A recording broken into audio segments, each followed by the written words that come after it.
सबकी जीने की अपनी शैली होती है। 60 बरस की उम्र के बाद स्वस्थ रहने के लिए सीनियर सिटीजन कोई न कोई रास्ता खोज ही लेते हैं।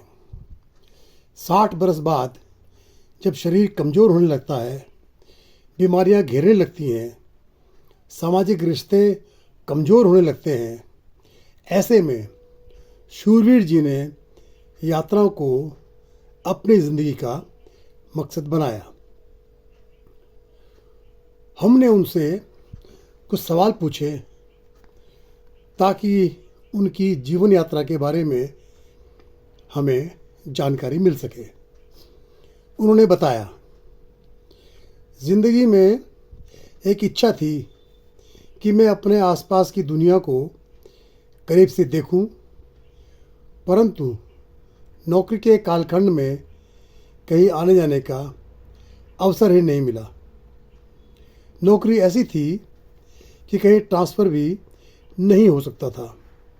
जब पढ़ता सुनता था कि नैनीताल की खूबसूरती के बारे में, मसूरी की पहाड़ियों के बारे में, सिक्किम और लद्दाख के बारे में, बहुत इच्छा होती थी कि मैं इन प्राकृतिक स्थलों का आनंद ले सकूं।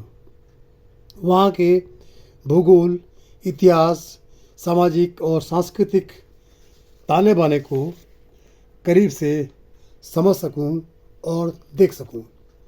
सबसे पहले मैंने पर्वतों की रानी मसूरी की यात्रा की। पत्नी ने मेरा साथ देने का निर्णय लिया। वास्तव में इस तरह के सफ़र में जब अपने शहर से बाहर जाना हो तो किसी साथी का, या यूँ कहें किसी विश्वसनीय साथी का होना यात्रा को अधिक रोचक बना देता है। नए शहर के बारे में जानना और उस पर बातचीत करते रहना यात्रा को आनंदवर्धक बनाता है। इस तरह की यात्राओं में पत्नी से बेहतर दूसरा साथी हो ही नहीं सकता।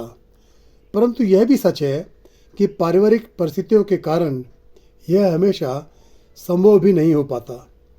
ऐसे में मैंने कुछ साथियों की खोज की जो इस तरह की लंबी यात्राओं, पहाड़ों, झीलों, ऐतिहासिक स्थलों और प्रकृति को करीब से देखने में रुचि लेते हों। मुझे सफलता मिली। मुझे ऐसे बुजुर्ग साथी मिल गए जो मेरी यात्राओं में मेरे हमसफ़र होते हैं। 70 वर्ष की उम्र तक इन साथियों के साथ मैं 20 यात्राएं कर चुका हूँ। इनमें सिक्किम, असम, जयपुर, उत्तराखंड, नैनीताल, दिल्ली, लद्दाख, अल्मोड़ा, कश्मीर सहित अनेक ऐतिहासिक और प्राकृतिक स्थल शामिल हैं। कोरोना काल के उदास, निराश भरे दिनों के बाद मैं अपने एक मित्र के साथ लद्दाख की यात्रा पर गया। आखिर कोरोना के दौर से बाहर निकलना जरूरी था। हम लद्दाख की यात्रा पर निकले। प्रकृति ने लद्दाख को अपने ही तरीके से संवारा है। मकसद था पेंगोंग झील तक पहुंचना। क्या खूबसूरत नज़ारा था। इस झील को देखना मन को रोमांचित कर देता है।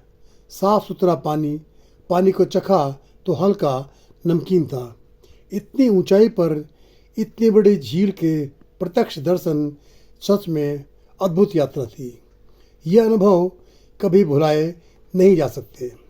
यात्राएं जीवन को ऊर्जावान बना देती हैं। हम जब यात्रा पर होते हैं तो शारीरिक रूप से और मानसिक रूप से मजबूत होते हैं। एक यात्रा एक लंबी पारी की तरह होती है जिसमें यात्रा की पूरी तरह से प्लानिंग करना जरूरी होता है। यात्रा के दौरान खान पान का विशेष ध्यान रखना होता है। रास्ते में केवल सादा भोजन होता है। दाल, चावल, रोटी, सब्जी, सीजनल फलों को प्राथमिकता दी जाती है। साथ में अखरोट, बादाम, भुने चने, मूंगफली, काजू, छुआरे जैसे ड्राई फ्रूट भी लंबी यात्राओं के लिए बहुत ज़रूरी होते हैं। कुछ दवाएं भी साथ रखनी होती है ताकि इमरजेंसी में उनका लाभ उठाया जा सके। यात्रा में अपना सामान खुद ही ढोना होता है। सामान के साथ साथ पैदल चलना पड़ता है। किसी इलाके में सर्द मौसम रहता है, कहीं गर्मी रहती है, कहीं बारिश हो जाती है। ऐसे में एक 30 साल के जवान की तरह हमेशा तैयार रहना पड़ता है। अपने साथ साथ अपने सहयात्री का भी ध्यान रखना होता है, क्योंकि इस यात्रा में वही हमारे सुख दुख का पहला साथी होता है। पिछले 10-12 वर्षों में मैंने जो यात्राएं की हैं, उन रोचक क्षणों को मैंने विस्तार से लिखा है और अब पुस्तक के रूप में मेरा यात्रा संस्मरण प्रकाशित हो रहा है। मेरे लिए ये यात्राएं ही असीम ऊर्जा का स्रोत हैं, जो मुझे मानसिक, शारीरिक और आध्यात्मिक रूप से स्वस्थ रखती हैं।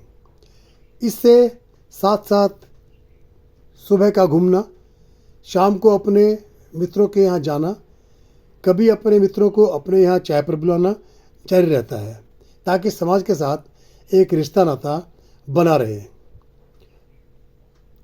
ये थे शूरवीर जी, जिन्होंने अपने बुढ़ापे में यात्राओं को जीने और समझने का लक्ष्य बनाया। मित्रों, हमारा बुढ़ापा बेहतर रहे, ऊर्जावान रहे, यही हमारी कोशिश रहती है। इसलिए हम इस तरह की वीडियोस लेकर आते हैं। यह वीडियो आपको अच्छी लगी हो तो सब्सक्राइब कीजिए और अपने मित्रों को शेयर कीजिए। स्वस्थ रहिए, व्यस्त रहिए और मस्त भी रहिए। जय हिंद।